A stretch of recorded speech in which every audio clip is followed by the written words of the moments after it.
TV in full effect, episode number 6. You know how we do. I rise zigzag L to the first letter. Rizzler, the grind never sleeps. Bigger Tina Joe, we're looking fly as hell. City of Kings in the background. You know how we do.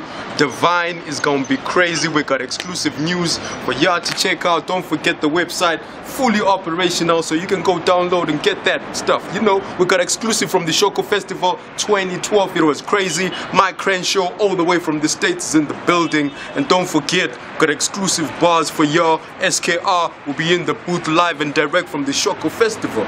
So yeah, you know how we do. DGV TV, don't go nowhere.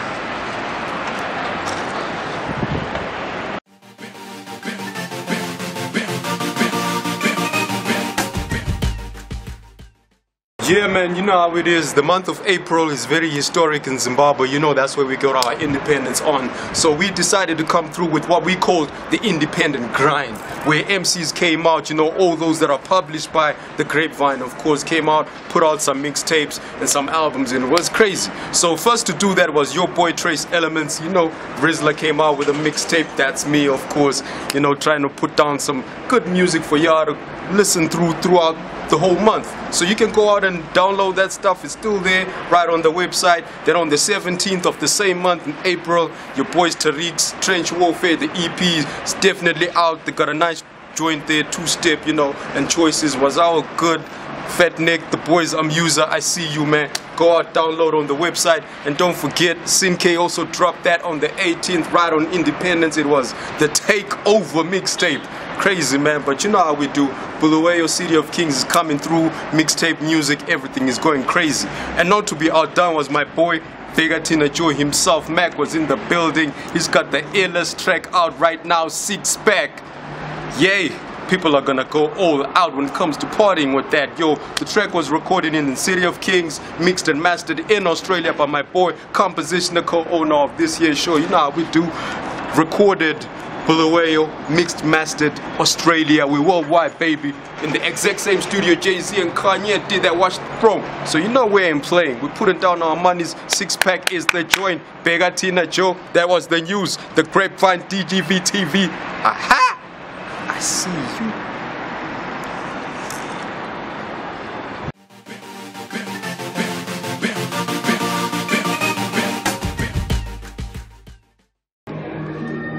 Of every aspect of what is being put forth here is something that you can't find in America, man. Wow. You know, I mean, I know brothers over here, sisters over here grew up listening to hip hop, and it's got a special place in everybody's heart, and therefore it inspires what you create. But there's something that you have here that is original in its essence. It makes, it's one thing to conceptualize it in the mind, but to see it and feel it in your body, that's some shit to witness, man. And you can't really, it's like I could look at a video of it, because I watch some Shoko shit online, but you can't get the feeling from the video. You gotta be here, you gotta see the people, you gotta hear the music, you gotta see how happy and open and warm people are, and how talented every motherfucker is, dude. It's like, it's some shit, dude. Yeah. But tell me why? I don't know, maybe it's the American dream that has been sold to the African boy or girl child. We always have this perception that, for example, you got guys doing the hip hop and rap this side, and you find guys here look up to guys over there and set the standard in terms of creativity and what we want to do. You know, you get guys who want to be like 50 Cent, guys who want to be like Jay-Z, you know. So are you saying we should look to ourselves for inspiration, or we shouldn't?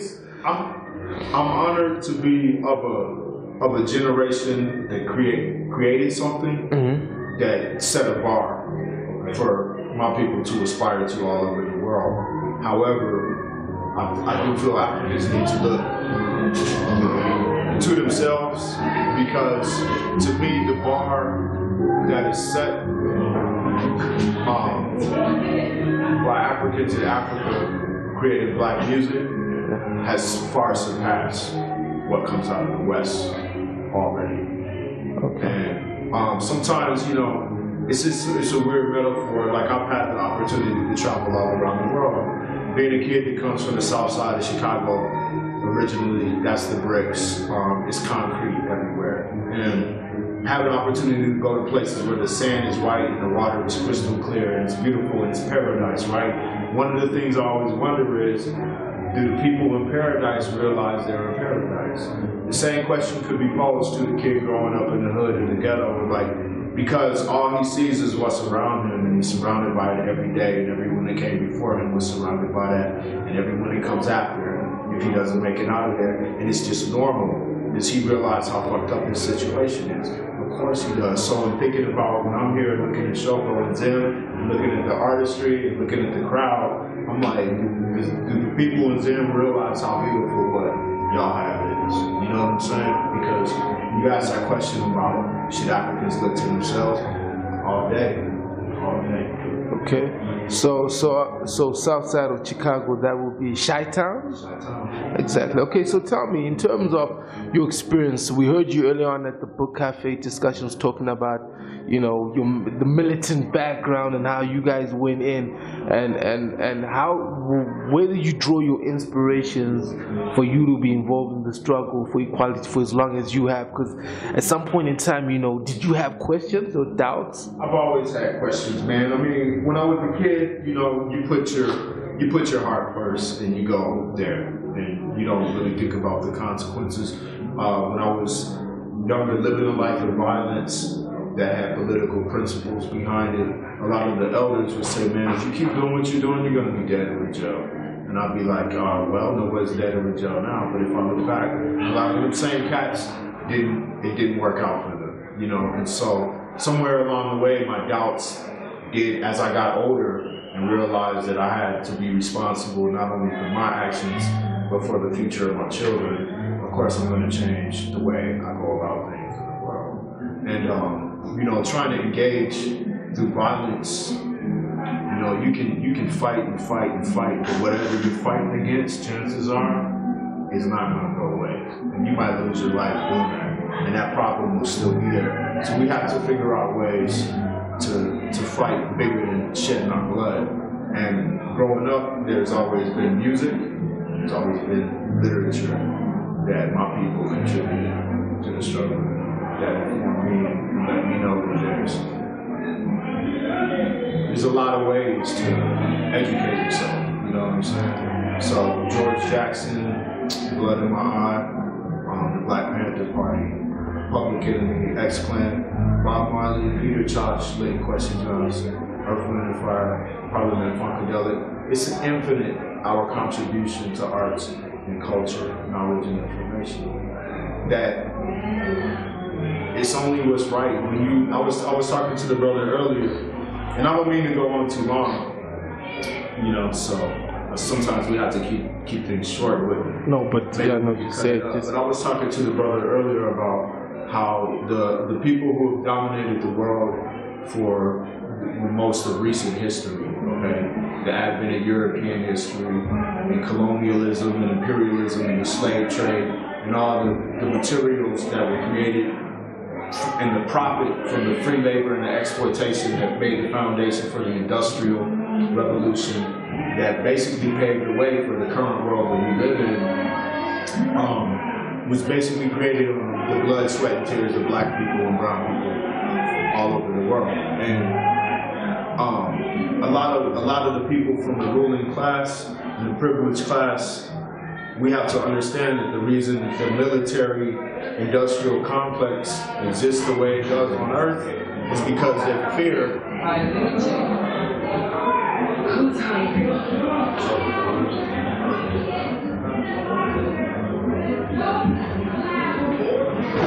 They fear, man. They're so scared that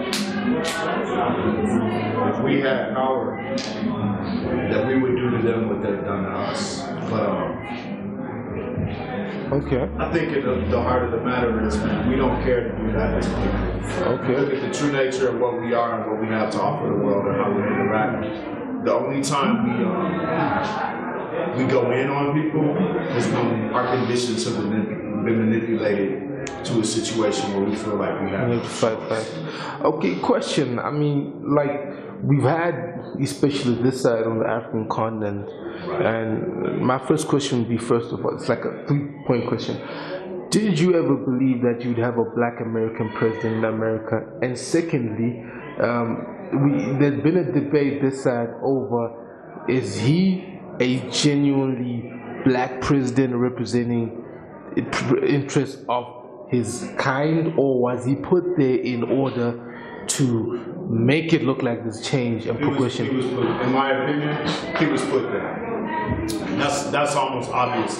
I never really voted in American politics. With respect for my elders that sacrificed a lot to earn the right for blacks to vote in America, I always felt that the two-party system, which is really a one-party system, didn't really serve my interests. And no matter who made it in office, the survival choices that I had to make my life what it ends up being are going to be the same. Okay.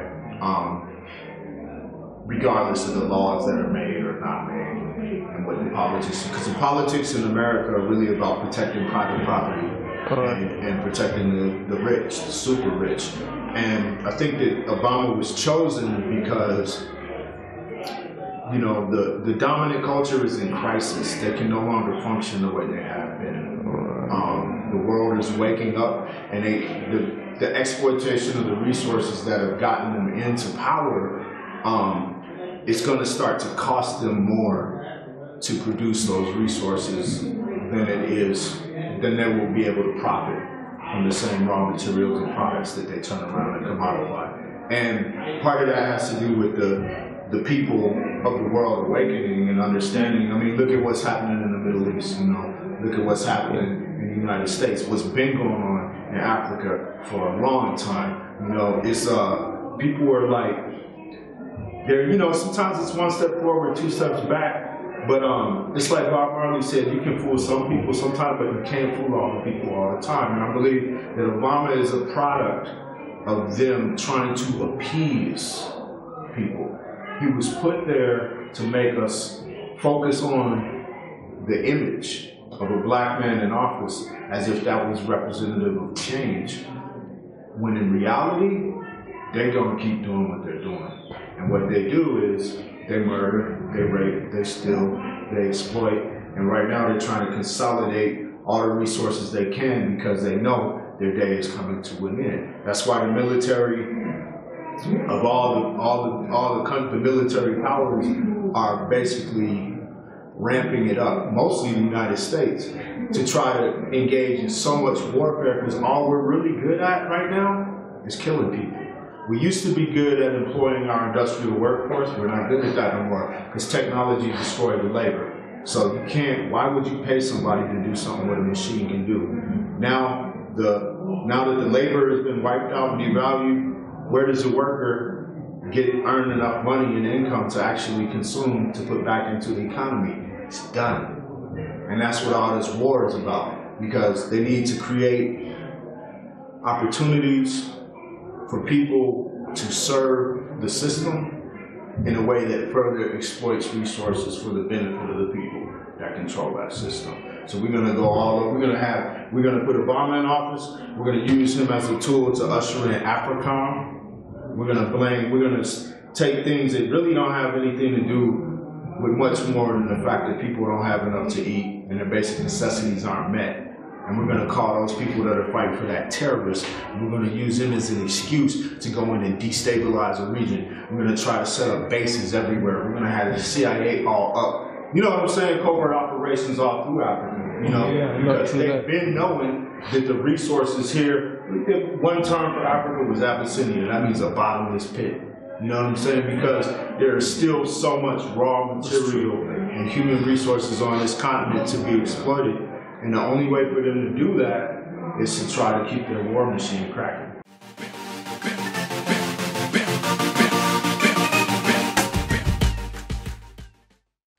Yeah, wait, it's an easy. Yeah. I know, you know it. You got it. Hit it. Swing. Everyone hear you out. Come on. Come on. That's it. Can I leave?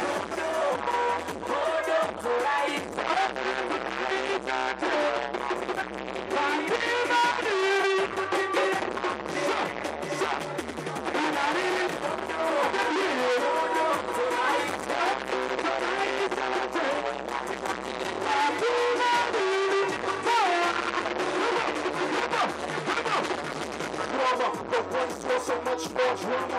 One force trauma to your front porch. Kamikaze on a Valenati. Try to stop me, but I turned in the smoke. I rose into a cloud. One more time. One more time. One more time. Oh yeah! Oh yeah! Oh yeah! Everybody!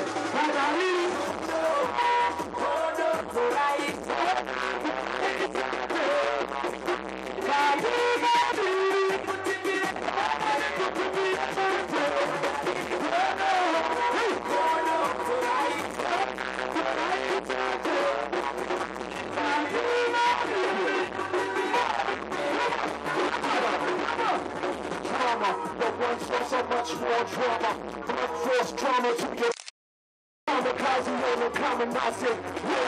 Cowards try to power through some paparazzi. Try to stop me, but I turned in the smoke. I rose into a cloud, my everything is soaked. I'm losing some word, you don't own to me. I speak shit about you like Kurt Cobain. See some people losing jokes for how they live. I was never given picking blues that you. I'll be on my bubble hole. I'm trying to chill. Talking out respect when you don't respect me. I'm a big deal. I'm always in others. As long as I can get rid of these people, we're not together.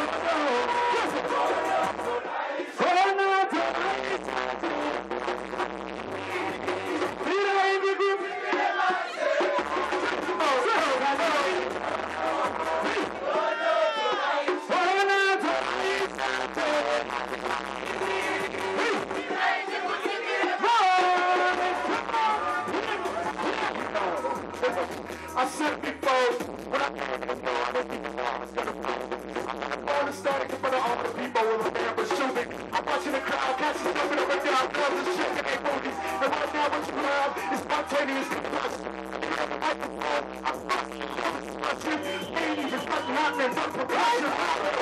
The new type, who can rap? We're going to have a feeling in this freestyle, y'all. I'm wearing the president lights. Everybody around you running for flash nights. The fucking we're right here, it's in Broadway. I'm not going to make my shoot. It's straight reality. And everything you get is in one quality. Oh, yeah.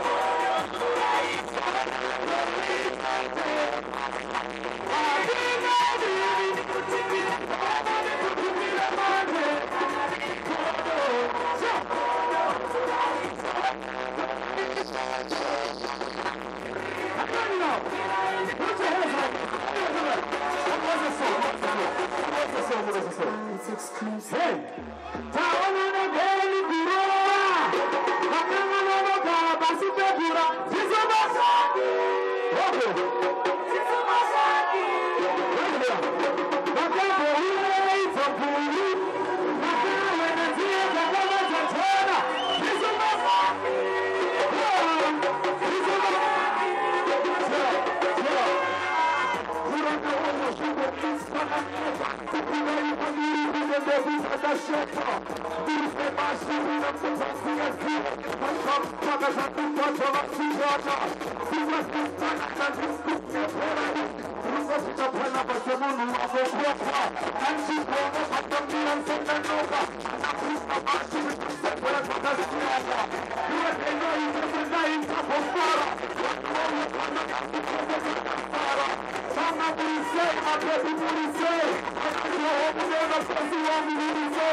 Anzikoro sangachinzi kanari kodo kodo torai sanje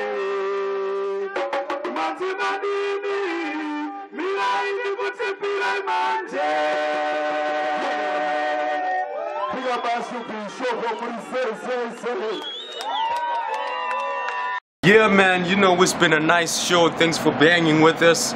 DGV TV, episode 6 has been nice. You checked out Mike Crenshaw doing his thing live and direct with Shupi on stage. Who would have ever thought America and Zim will come and do something crazy on one stage, baby? That's what we're about. SKR, Spinks composition of Rizla, Illa's group out of here. You know how we do. Shocker Festival done locked it up. So you know what you do if you want to get your pictures on here, especially if you're wearing some Bigger Tina Joe t-shirts. You know, DGV store right there on the website. Go cop that. It's easy. You just have to log on and all the details are right there. At The Grapevine is our Twitter. Don't forget to subscribe, YouTube, DGV Rizla, and everything else. www.thefake. Don't even say that. Yeah, man, we're going in like that. So it don't matter what they say. Walk that street talk. Because what? The grind never sleeps, baby. Let's go. Welcome, ladies and gentlemen. As the MC rightly put, we go by the name of SKR, and we hail from the city of Bulawayo, aka the city of kings and queens. So this next joint that we're about to drop is about where we come from, and that's the city of Bulawayo. So if you proudly Bulawayan, proudly Hararan, then this joint is for all of y'all.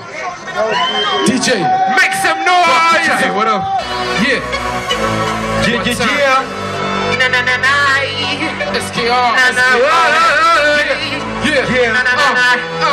One time, let's go.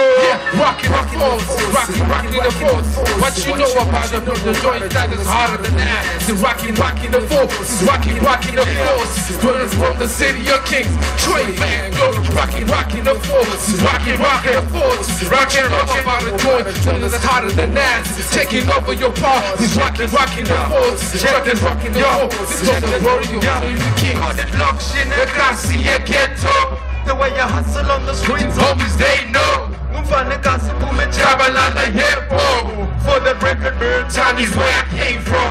I grew up, you drive is still I never been show. Now we're driving through your hood, playing Halo.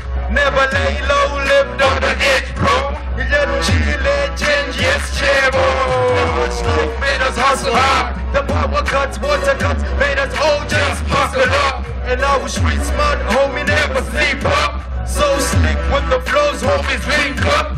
There's a police and not with reason. Who's our cheese and jump speaker? City of kings says he's what I said so. I rap my city, rap my hood, I rap for people. Rocking the forces, rocking the forces. What you know about a joint that's hotter than that? City of kings, rocking the forces. The kings, joint rocking the forces, rocking the forces. What you know about a joint that's hotter than that? Taking over your parties, rocking the forces. What you know about Birdtown City when you ain't in it? You gotta be in it to win it, so can you feel it? Through the way we flowing, I know you wish you could give it, but it's Birdtown sweater. Also I'm on the sweater. All my Highlanders, more Santanas and defenders. They say the crime rate's high, they thinking we offenders. It's shoot to kill, or come to prisons when they send us. This is holy crime, fake niggas remove your sandals. On the rooftop, get the cycles and the pedals. Easy one beef, we got 1,000 head cattle. Ghetto, that's what I represent. Hardcore, this is a sample. From best to 50 in this game, I'll never let go. You know the way I come on the flow, it's so peppo. I destroyed this cat, and I annoyed this cat. So I'm showing you that hip-hop, it ain't about this flesh. Rocking the forces, rocking the forces. What you know about a joint that's harder than that? It's rocking the forces, rocking the forces. From the city of kings, rocking the forces, rocking the forces. From the city of kings, train man, joking, rocking the party, rocking the forces. Let's go, city of kings, rolling with real beats. One time, hip hop.